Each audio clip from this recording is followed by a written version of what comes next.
Great. Well, thank you everybody for coming, and welcome to our Insider Insights series webinar. Our one today, as you can see, is called Designing ESG Oversight. Where should ESG live in your company? And our session will be going for about an hour. Kira Ferber, who I'll introduce in a second, we'll be presenting some slides for about 40 minutes or so, and then we'll have a Q&A at the end for 20 minutes. So for those of you who haven't joined us in the past, or maybe don't know too much about our series, we've designed this Insider Insights series, webinar series, to sort of showcase the depth of our network of 170 consultants that have a range of experience and expertise across so many different issues. And Kira Ferber is one example of that. And we're really trying to provide actionable information and insights that you can use at your company. And we think that the breadth and depth of our consultants in our network gives you an interesting perspective on a lot of issues, because many of them, if not all of them, have worked in companies and are now pivoting to consulting. So they bring that perspective from both the company side and from the consulting side, which we think is incredibly invaluable. We've done 3 or 4 webinars already. If you want to check them out, they're on our website. The recordings are on our website, as well as summaries of the webinar in case you don't have time to listen to the full hour. Our next one is called The Future of Employee Engagement in the Wake of the New Normal. That's taking place on Thursday, June 22nd at 12 o'clock Eastern Time. We'll make sure to send you invites to that when we get close. And just a little bit about CSR Talent Group for those of you who are new to this. We started several years ago. We are a vetted network of 170 experts, as I mentioned. And our goal is to help companies that are looking for help in CSR, ESG, and sustainability issues get access to a consultant or a set of consultants that can really help them move forward.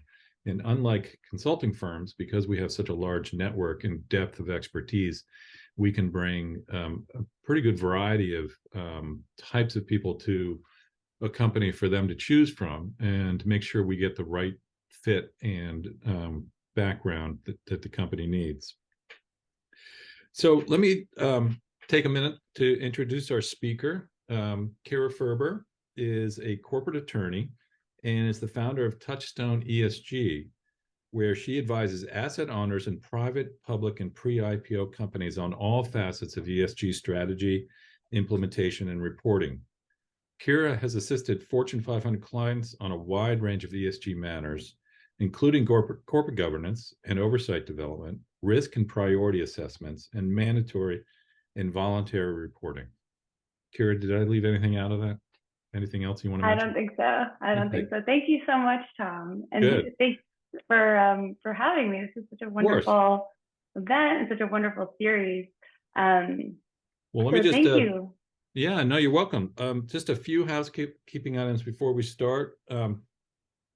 We asked you all to submit questions before the webinar. We have a number of questions for the Q&A, but if you have a question that comes up during the session, please send it in via the Q&A, not the chat, but via the Q&A, and we'll set those up for Kira.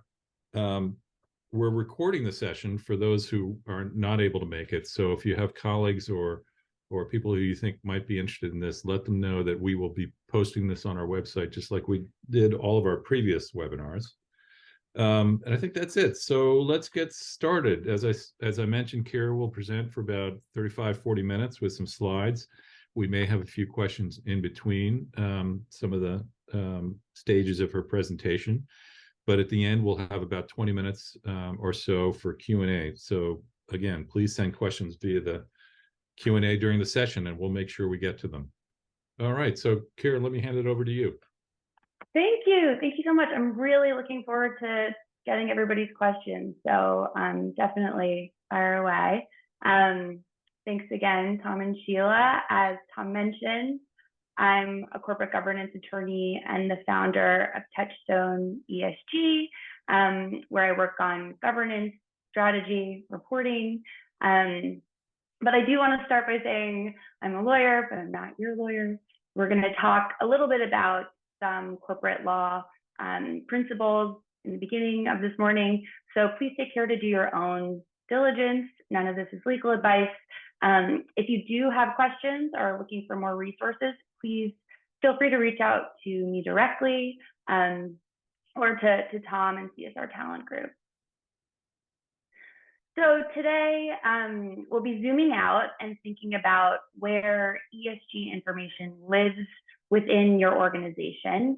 I find that ESG programs and ESG practitioners tend to focus really intently on their environmental and social goals. But of course, if the information you're tracking never makes its way through the rest of your organization, you're not going to be able to make progress on those goals and affect real change.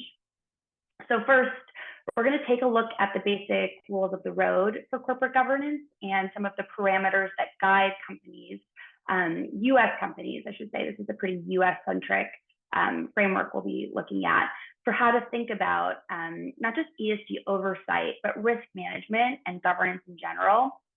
Next, we'll walk through some key considerations and factors when it comes to building up ESG oversight and engagement at the board and the C-suite levels. And then we'll talk through some practical examples from real publicly traded companies, not exactly ripped from the headlines, ripped from the SEC filings, to get a better sense of how all of this plays out in practice and some of the pros and cons of certain governance choices companies have made or could potentially make if you're just getting started. So as Tom said, really looking forward to your questions. Please feel free to have some during our Q&A. So to start with the really big picture, listed out here is our cast of characters, probably recap for everyone here, but we have the shareholders who elect the board who appoints the management team, and management who execute on the day-to-day operations of the business.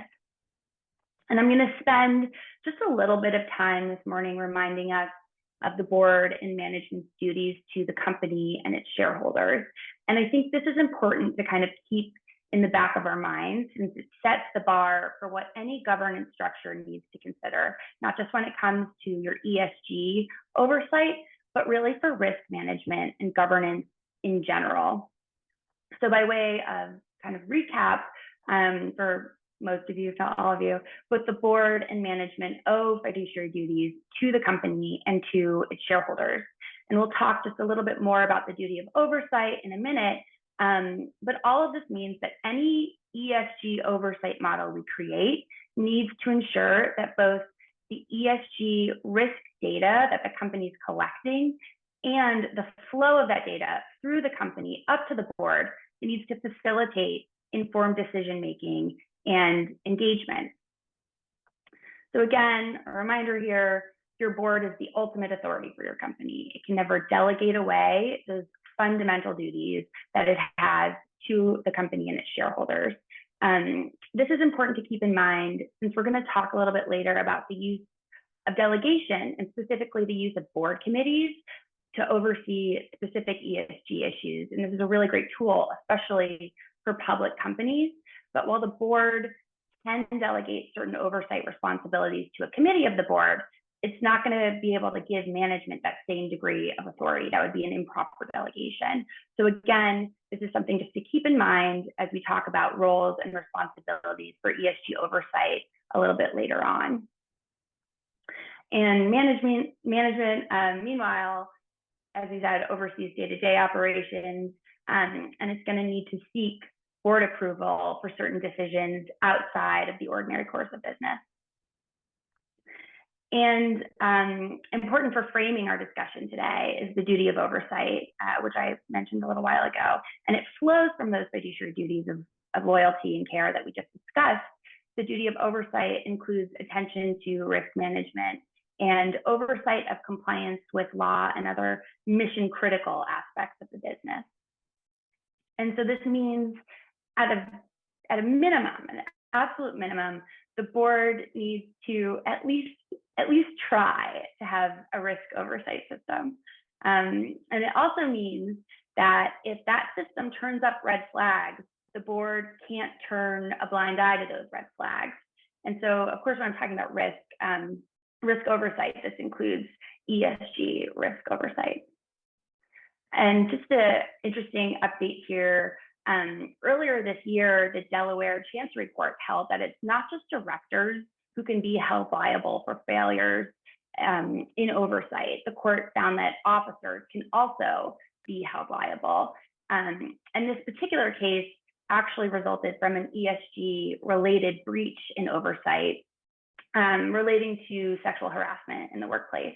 So it shows us just how critical it is to have solid ESG oversight structures that can withstand legal scrutiny, that enable the flow of ESG risk information to your board, and that encourages board engagement and action in response to those ESG risks. So now that we've gone through kind of the really basic baseline roles and responsibilities for the board and for management, I think it's helpful to take a look at the ESG disclosure prompts that we tend to see in these areas. So many of you may already be familiar with this kind of disclosure framework of describe the board's oversight of XYZ, describe management's role in the assessment and management of XYZ. And we see across a number of both voluntary and mandatory ESG disclosure frameworks the same setup, the same paradigm. And you can see how this disclosure prompts companies to talk about ESG in a manner that's consistent with the corporate governance principles and those fiduciary duties we just covered, with the board responsible for overseeing risk and the officers responsible for more day-to-day risk management. And of course, this language comes directly from the Task Force on Climate-Related Financial Disclosures, TCFD, and a lot of you are probably familiar with the SEC's use of the same framing for its proposed climate-related disclosures. The SEC has also used the same framing for its, or very similar framing for its proposed cybersecurity disclosures. And there's a good chance, I don't have a crystal ball, but there's a good chance that this is the same paradigm that could show up in the SEC's proposed human capital disclosures later this year. So now that we've revisited the baseline for what our ESG governance structure needs to achieve, how should we think about building that structure? So like everything else in ESG, if you've attended any ESG webinar, I know I hear, there's no one size fits all approach, and that's definitely the case, or should be the case for governance as well. So we'll walk through some initial considerations, kind of threshold things to tailor your oversight system before we dive into more general best practices that can work for all companies. So first, threshold considerations. This list could be much longer, but we only have an hour. So we're going to talk about the importance of tailoring your ESG oversight, 1, for your industry, 2, for your company's stage of growth, and 3, for your ESG program stage of growth, that ESG maturity level of your company. And if there are practitioners here today or anyone more familiar with ESG across different companies, you've probably seen firsthand the ways that ESG risks differ across different industries. But for anyone new to ESG or new to the idea, think, for example, about maybe a fashion company versus a commercial real estate company. They're going to have really different ESG risks and different ESG opportunities as well. So thinking about your fashion company, the board and management of this company, they're going to want to spend more time thinking about things like supply chain, about product safety and end of life for their product. And meanwhile, that real estate firm is probably going to be thinking more about things like the physical impacts of climate change and water and energy usage. So we'll want to tailor the oversight model in a way that makes sense given the nature of these risks. You want to think about the timing and the cadence of what's being tracked and reported for those industry-specific issues. And you may also want to think about whether, depending on the nature of the industry and the risk, if you want to set up maybe a specialized group to oversee that specific risk. For example, if you're a cloud computing company, do you need a standalone cybersecurity committee? If you're a pharmaceutical company, maybe you want a standalone group dedicated to R&D, just kind of something super tailored for your industry. Next, thinking about company maturity, think about a startup with a little bit of runway versus a publicly traded company. They're going to have really significant differences in stakeholder demands when it comes to ESG, and they're probably also going to have significant differences when it comes to the resources they have available to meet those stakeholder demands. So a small private company with limited capital, or even just fewer people available to work on ESG or to track ESG issues, it really needs to be as efficient as possible with its resources, with the few resources that it has. And this makes it all the more important, I think, to know which ESG topics are the most critical for that particular company. And I think we're going to get into this a little bit more when we talk about materiality assessments. I know CSR Group has also hosted a webinar specifically on materiality assessments. So I think, Tom, you said this on your website as well, if people want to dive into that. That's right. Great. So to think about this a little bit more, a company that's more established, publicly traded, it may need to be more ambitious with its ESG targets and goals in order to meet certain shareholder expectations or additional regulatory requirements that impact public companies, or even just to improve its ESG rating scores. Whatever the case may be, you can imagine that that ESG team and that publicly traded company's ESG oversight model is probably going to look different than for that startup example. Lastly, for ESG maturity, for companies that are brand new to ESG, I think it's especially important to build up a team of internal ESG leaders who can help champion the integration of ESG into the business and also educate other operating team members as things move along. On the other hand, for more advanced companies that may have spent a number of years working on ESG integration already, I think there can be too much, or what I think of as maybe too much of a good thing. If you have too many internal ESG-centric bodies, you know, an ESG subcommittee, an ESG working group, an ESG committee over and over again, it really can create redundancies.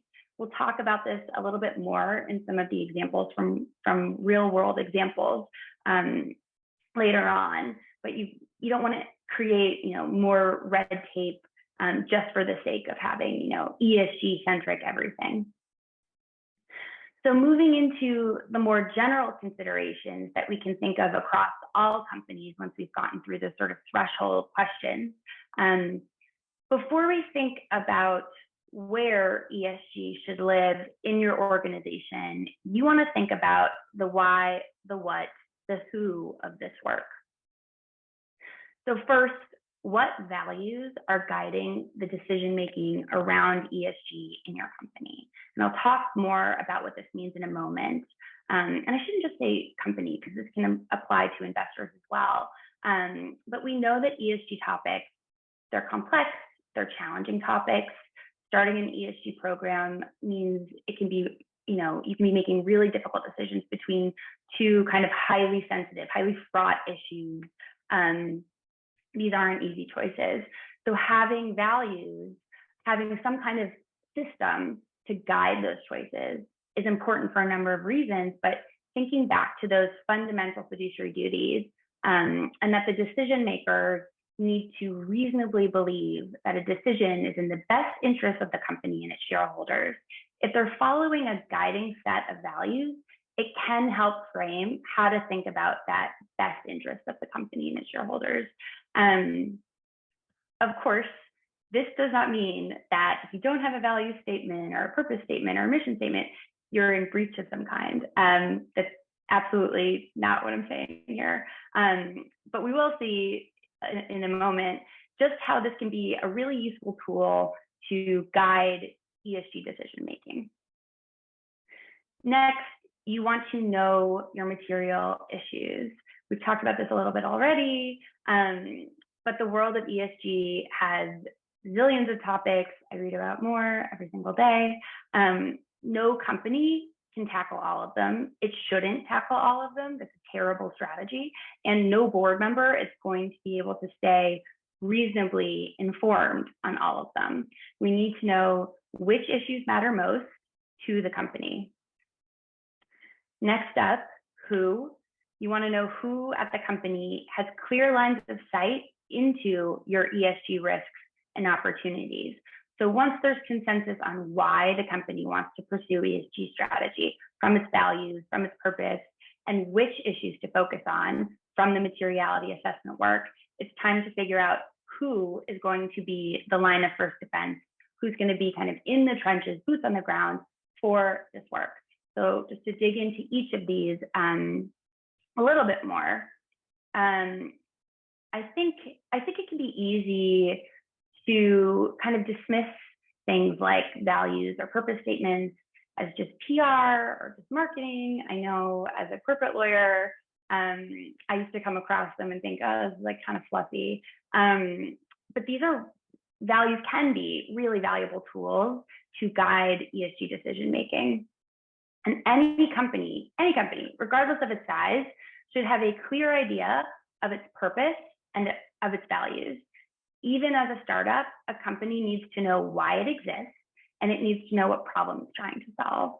So just by way of example, we have two different companies here, both publicly traded, both in financial services, and they have two kind of similar, but still noticeably different sets of values, public values. And these values can help inform the way these companies build their products, the risks that they're willing to take, what their risk appetite is, how their management runs daily operations, and how the board develops and oversees each company's long-term strategy.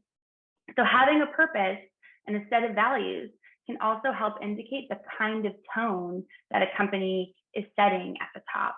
It can, for example, work as a signal to stakeholders that it's committed to ethical conduct and to operating with integrity.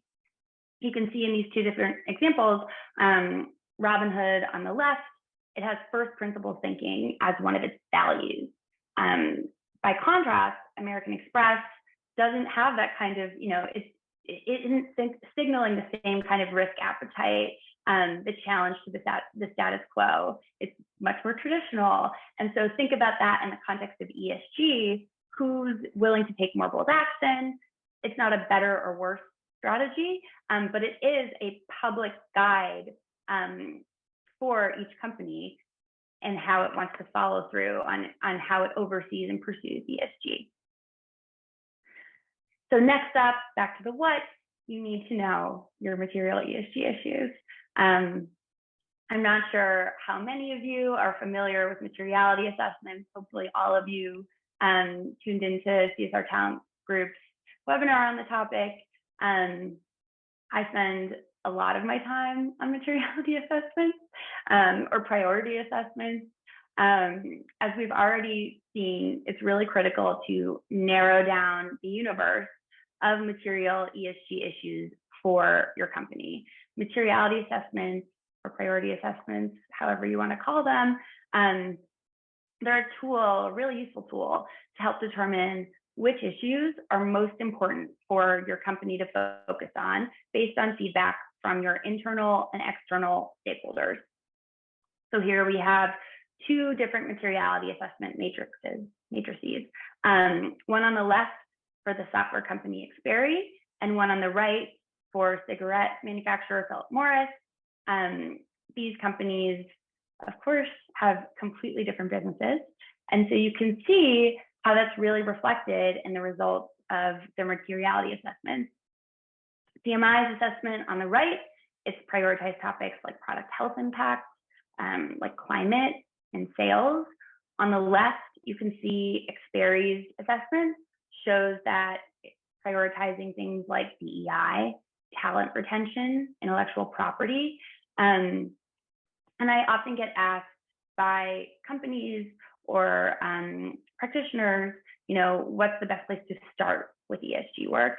And I think until you do some sort of baseline priority or materiality analysis, you're really going to struggle to deploy resources effectively and to hone in on what's going to affect the most amount of positive change for the company and for its stakeholders.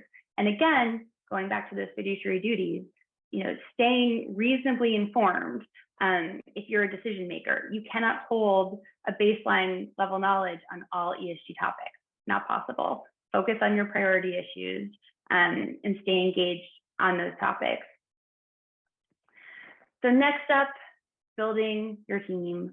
When we think about who is going to oversee ESG, we want to build from the bottom up. And it seems intuitive, but I've seen a lot of organizations kind of do it from the top down.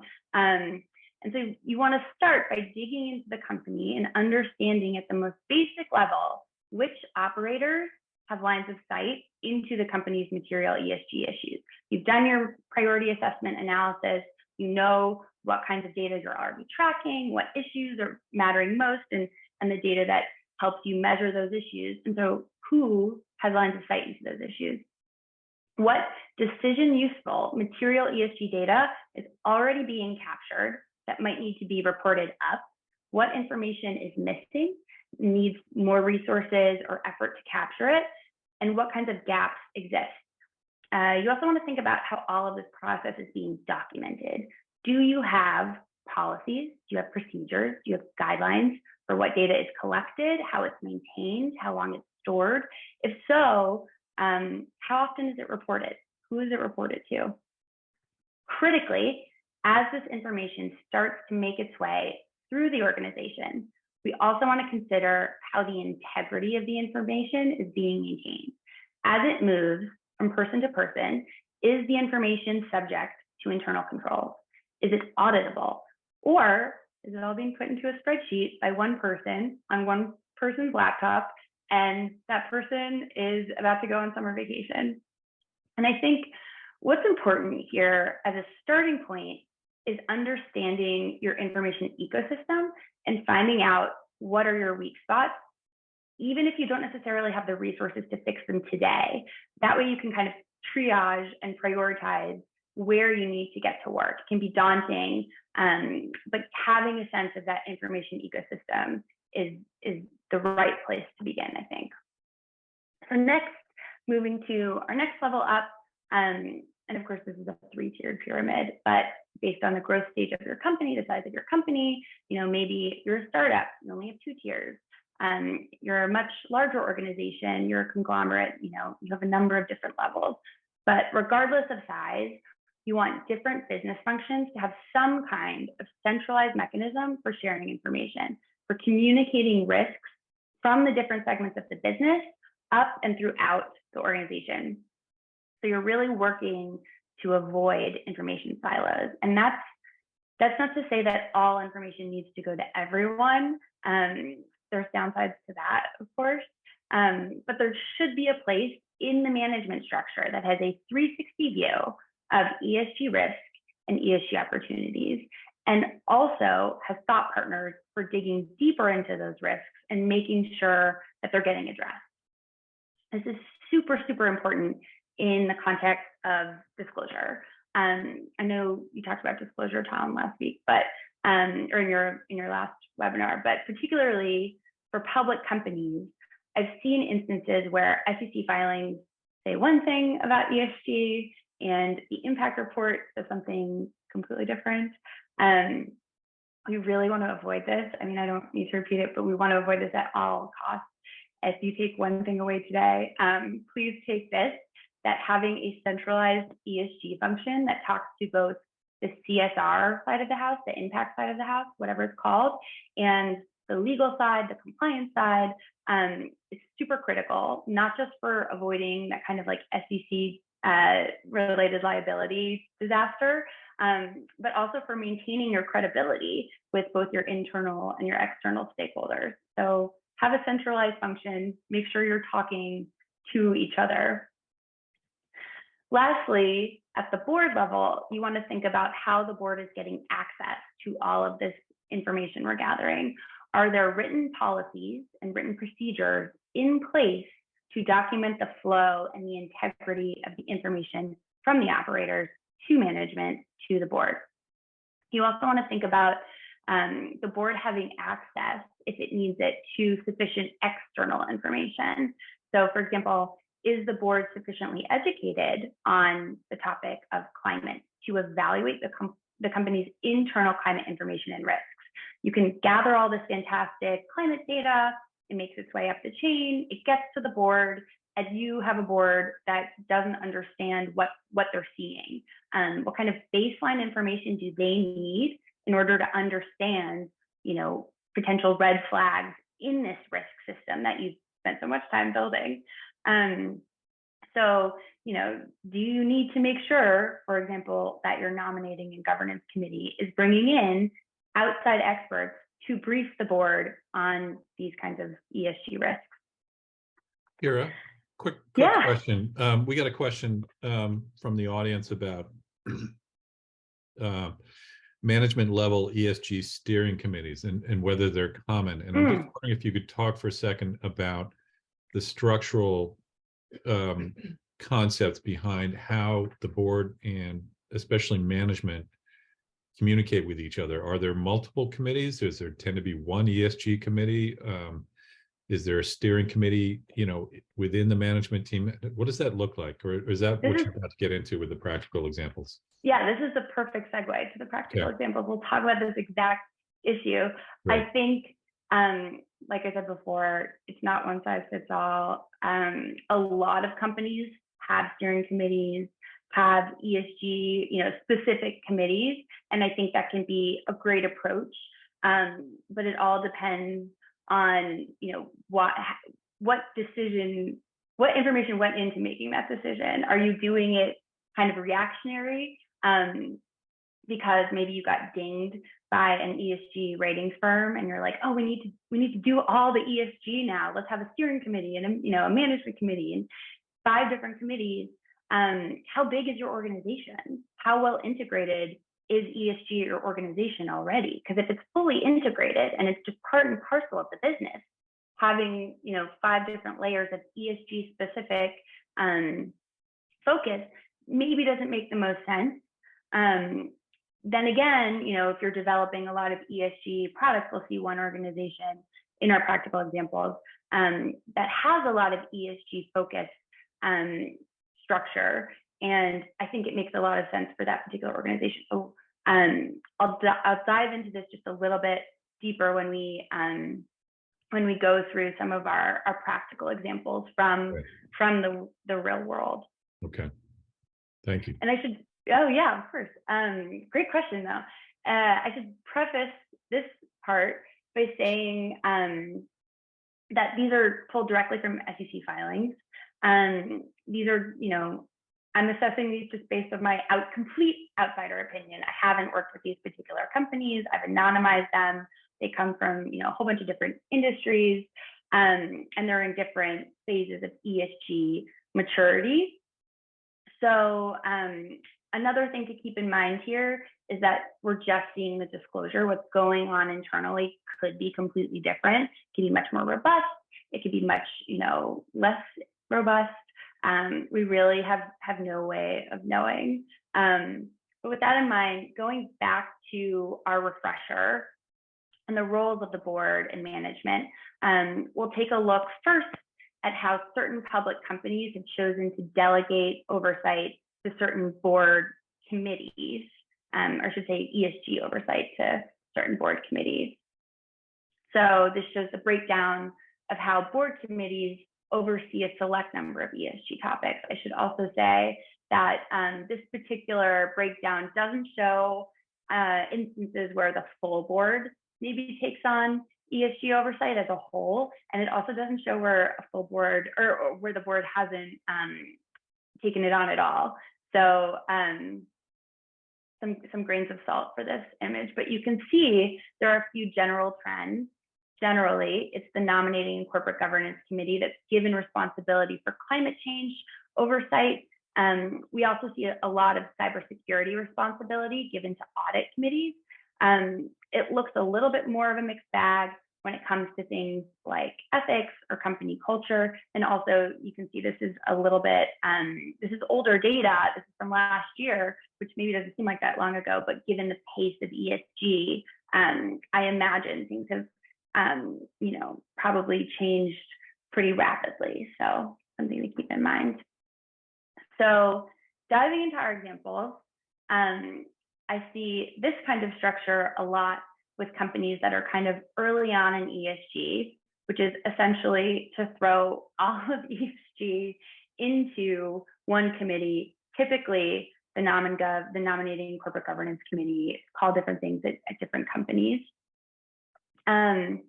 Here, this company has even renamed its nominating committee to the ESG and Governance Committee. And this could be, like I said, this could be a perfect fit for this particular company. In general, just generally, I'm a little wary of this kind of approach.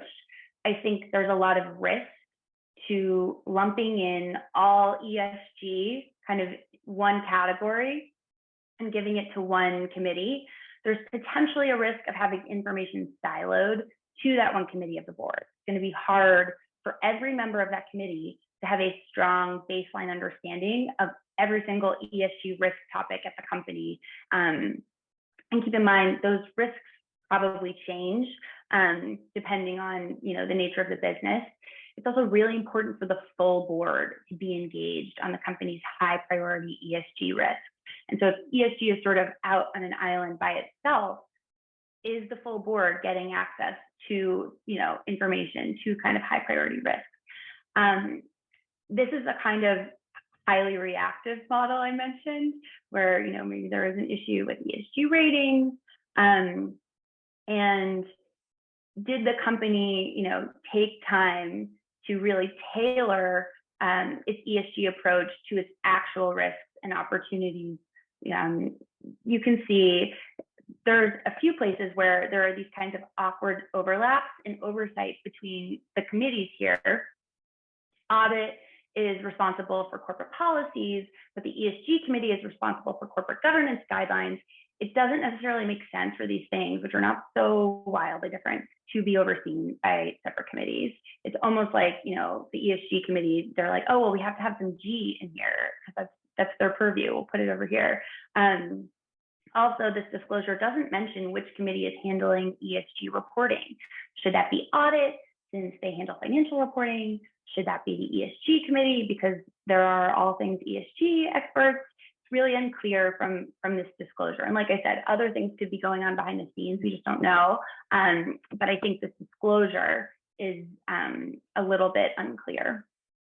Lastly, we see that the audit committee is also responsible for cybersecurity, which is an ESG risk, of course, even though the ESG committee seems to oversee every other ESG risk under the sun. And as we saw back in our board committee pie charts, it's super common for audit committees to oversee cybersecurity. Nothing new here. And I think that works, can work really well. Audit committees are experts in overseeing internal controls. But what I pay attention to as you design your ESG program, and if you're thinking about developing board committee structures, is really thinking about, thinking really critically about what makes sense for your own organization. Think about your company's cybersecurity risk.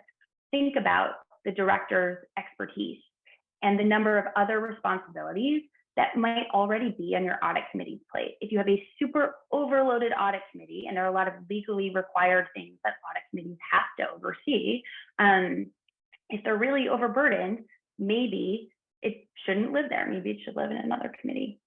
Kara, I hate to interrupt, but yeah, please. Have a time check. We've got about 20 minutes left, and I want to make sure we have some time for questions. Oh, sure. So, hate to push you, but maybe we could go through this a little bit faster. That'd be great. Yeah, absolutely. Yeah, so this company has also created a standalone ESG committee, but I think it's a little clearer which committee is tackling what. You can see more clarity around which aspects of corporate governance fall to each committee. And again, by comparison to that last company, this disclosure tells us who is responsible for ESG reporting versus financial reporting. While this structure does give some crisper oversight, I think sometimes it's easier on paper than in practice to kind of map out roles and responsibilities. So here, audit committee is tasked with legal and regulatory requirements, but the ESG committee is responsible for ESG regulatory trends. And as these things kind of, ESG becomes a set of legally required rules, and these things kind of coalesce as a topic, you'll want to update this. This reflects your organization. And again, we have audit charged with cybersecurity. Moving on to the role of management in ESG reporting, there are a lot of companies with structures similar to this one, which has these kind of cross-functional ESG committees, which I think we had a question on earlier. So that's sort of at the bottom tier of this pyramid, but then that committee reports to a second committee, which ultimately reports to the board. You'll notice that there's no mention of board committees here. And this can be fine for certain companies, like I said, but it does make you wonder, how often is the full board meeting to discuss ESG issues, and how is the full board staying informed and engaged, as we mentioned. And so there's a potential risk to this kind of structure, thinking back to the fiduciary duties, that a company with this structure might have that executive ESG group taking on more of an oversight responsibility, and the board potentially, not necessarily in this example, but the board is potentially less engaged, more removed. And as we already discussed, we never want that board to kind of hand over its oversight responsibility to management in lieu of staying informed and acting with care in the best interest of the company in its own right. One thing I want to point out, that this company does a nice job of diversifying the mix of executives on the ESG team here. Here we have a much more integrated approach to ESG management. I'm a much bigger fan of this type of structure. Again, for a totally different company than the others, so we don't want to compare apples and oranges too much, but the company does have a standalone ESG committee.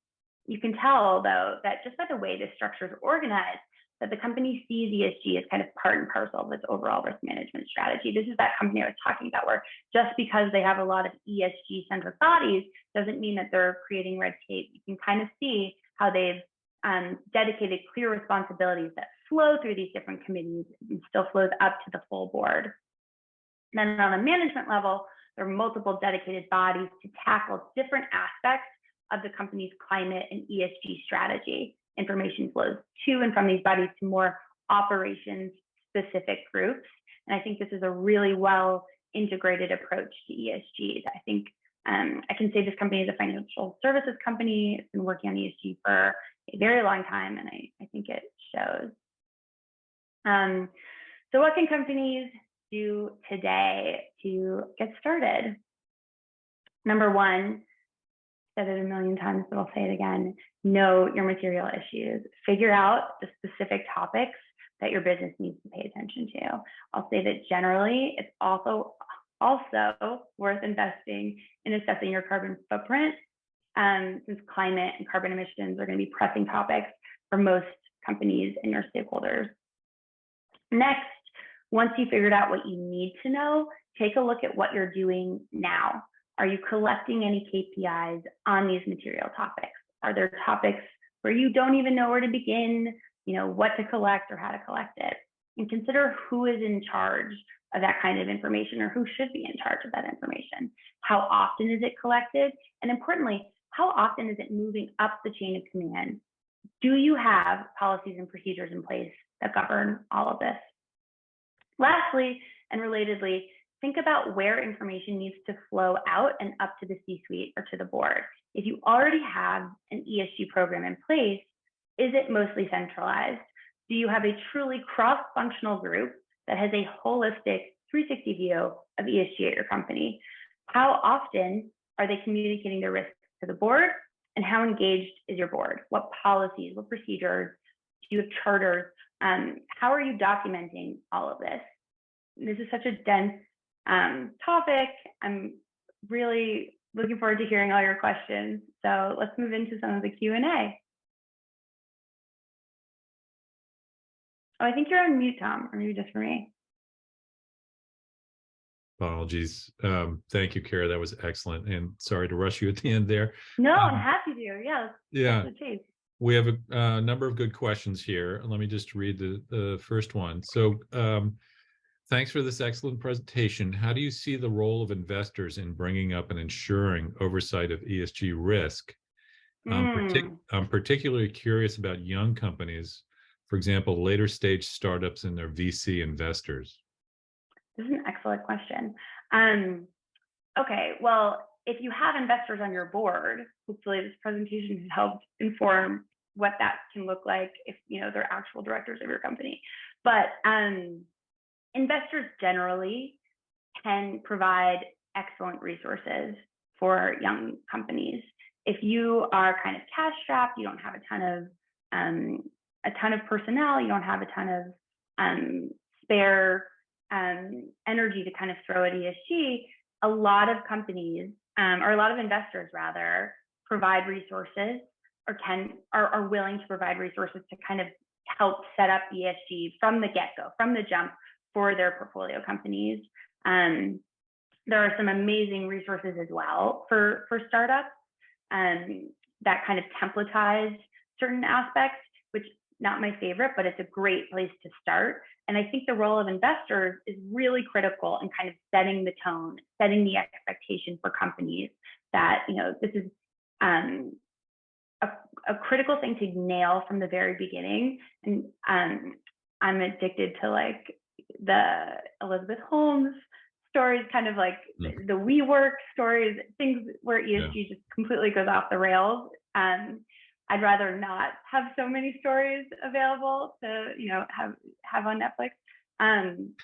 But it shows the role of investors is really important in digging into information and figuring out what's actually going on at my portfolio company, and am I supporting them from an ESG perspective? Yeah. Okay.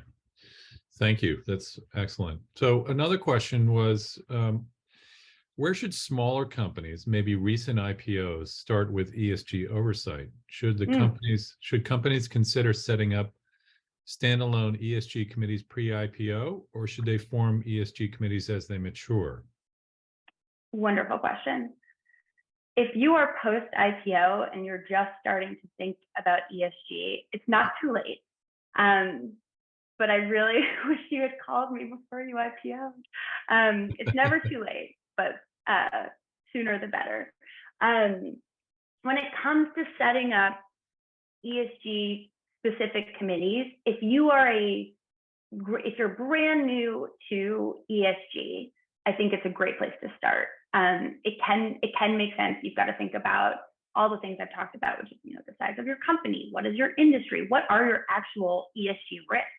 Because just kind of the generic slap the name ESG on it, that doesn't solve anything.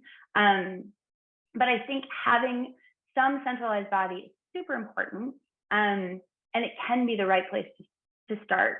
But it's all about kind of doing your homework and knowing your business really, really well. I'm thinking that a lot of the companies on the call right now are in a place where they've got some sort of structure, some type of ESG committee and process, but maybe not a very effective one. So was wondering if you could talk about the dynamics of that a little bit, meaning obviously it's helpful to bring in a consultant like you who can help that ESG person, provide an assessment to senior management and help explain what's working and what's not working. But let's say they can't do that. Are there tips or tactics or ideas that you can give the group about how to do an assessment of their current structure and then maybe work with management to provide a new model or a revised model? Yeah, definitely. So there are a couple different approaches you can take. I think it all depends on what what the core problem is. Do you have maybe a management team that just hates the concept of ESG? They're part of the ESG backlash, and they've kind of pushed you out of the decision-making process. That's one issue. A good tactic in that case, it's ESG risk is just risk. ESG opportunity is just opportunity. Yeah. It captures a lot of different things, but these topics, like I said, they should be narrowed down anyways to be tailored to your company. And so if you are going to your management team and you're saying, I have this ESG strategy, and they're kind of resistant to it, put it into terms that are going to translate a little bit more easily. Saying I've identified these risks. These are really material risks, and here's why, and kind of game out the scenario of, if we get this wrong, if we fail on this particular risk, here's what could happen financially, reputationally. Here is the cost. That's much more effective than just, I saw our peers are doing this ESG thing, and I think maybe we should too. Put it into terms that make sense. If there are other issues, if you're just kind of, trying to figure out, do we have a good oversight system? We're not on the front page of the Wall Street Journal for imploding. Does that mean we're doing it right? I don't know. You can kind of audit the policies, the procedures you have in place. You can do map out everything you have, figure out, best practice versus what we have now. Where is the daily? Where is the gap between where we are today and where we want to be, so that you don't have to end up on the front page of the Wall Street Journal to know how you're doing so far. Yeah. So a couple of related questions. One is, and we got this from somebody.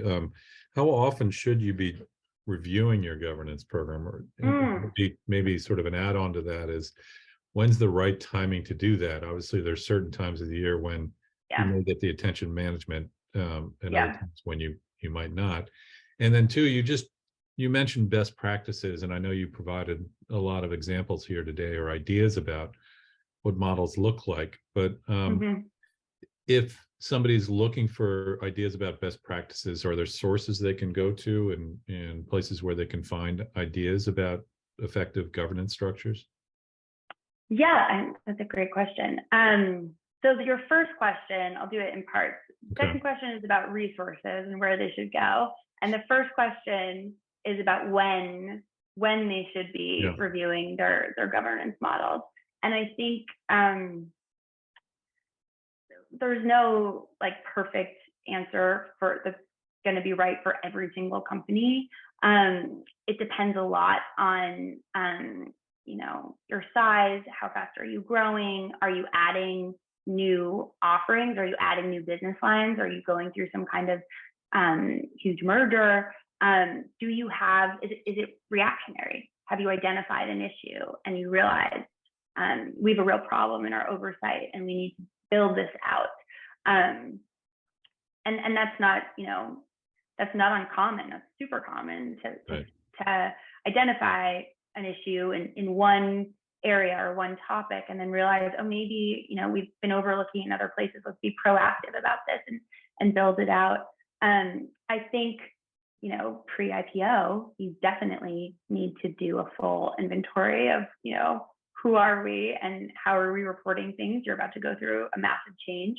But just thinking about natural growth and progression in your business, I think it's important to stay awake to all of that and realize, we've taken on a whole bunch of new investors. Maybe now is the right time. Or we've spun out a whole portion of our business. Maybe now is the right time. So keeping it in mind, I think, is essential. And then to answer your second question, where should they go for resources? I think it's helpful to, it can be helpful to look at peers. It can be really helpful. Obviously, they should reach out to me and to CSR Talent Group.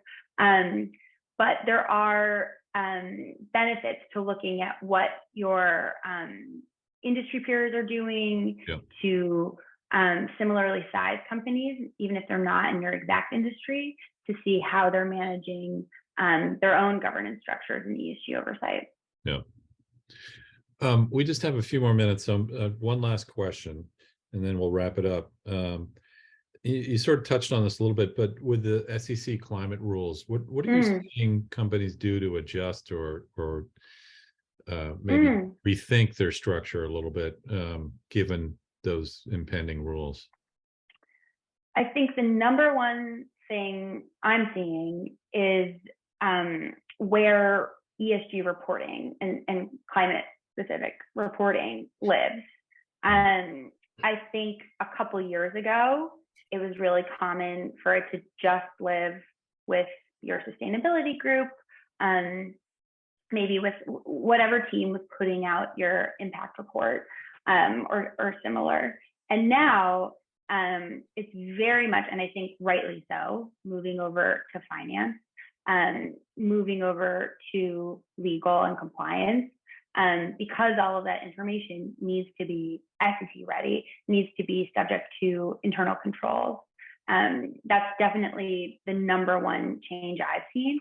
And what's really nice is that as that information is moving, I think companies are starting to think a lot more critically about having interdepartmental, cross-functional teams overseeing that information together. And so it's not just siloed to one department and then kind of going out of one side of the business. Meanwhile, your SEC filings or your financial reporting have some kind of contradiction or disparity between or with that ESG information that's getting published.